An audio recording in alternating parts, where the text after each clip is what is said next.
Hello again, book lovers. This time it's Robert M Edsel's The Monuments Men, which you've probably heard of because it was made into a film.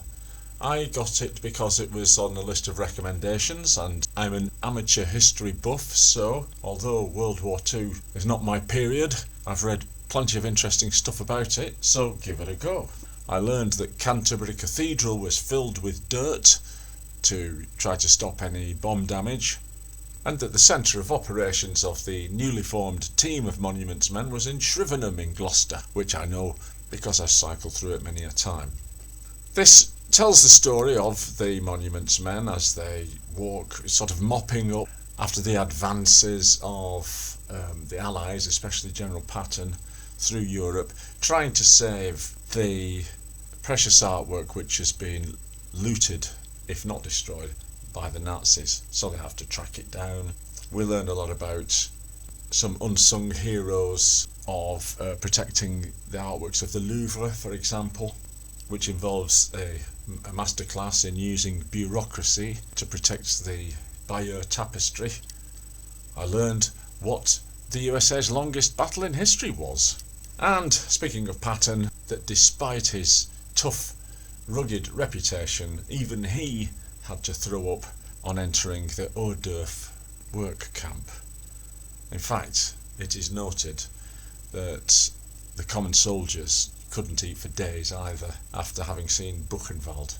Some survived on whiskey alone for days, it is noted.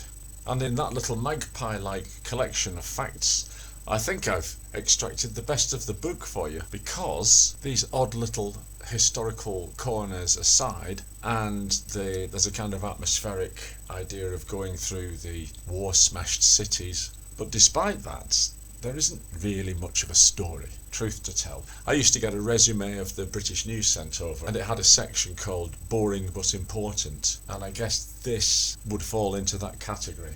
I don't want to damn it as being too boring, because as you see, I got to the end of it, and I don't review books that I don't think are worthy. I would just say that this is more for the specialist. It comes in at over 400 pages, with then copious footnotes, references, all very well researched. Includes letters, actual letters from the Monuments Men home to their families, which are of varying interest. And the sad but true fact, I think, that we learn from this is that a story of people trying to rescue artworks is never going to be very gripping until they start going down tunnels with mines and booby traps, and until the Nazis appear and a few snipers take pot shots at them. Having commented that I was reading the book, people that I know told me that they'd seen the film. So I watched the film, and firstly I thought, how can you get a film out of this book? It seems it's more a compilation of incidents during a cultural rescue campaign.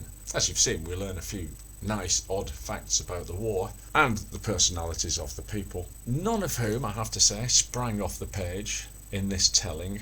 And in summary, I thought the film was pretty much like the book. There wasn't enough narrative drive to propel the story forward, and I think they beefed up a few of the incidents as well, gave it more of a Thunderbirds quality, where they managed to drop the bomb in the sea just before it explodes. Of course, war throws up some fantastic tales of heroism, and there are some involved in this story. But as I said before, I think unless you're studying in depth this particular period of the war, it's probably getting on for twice as long as it needed to have been.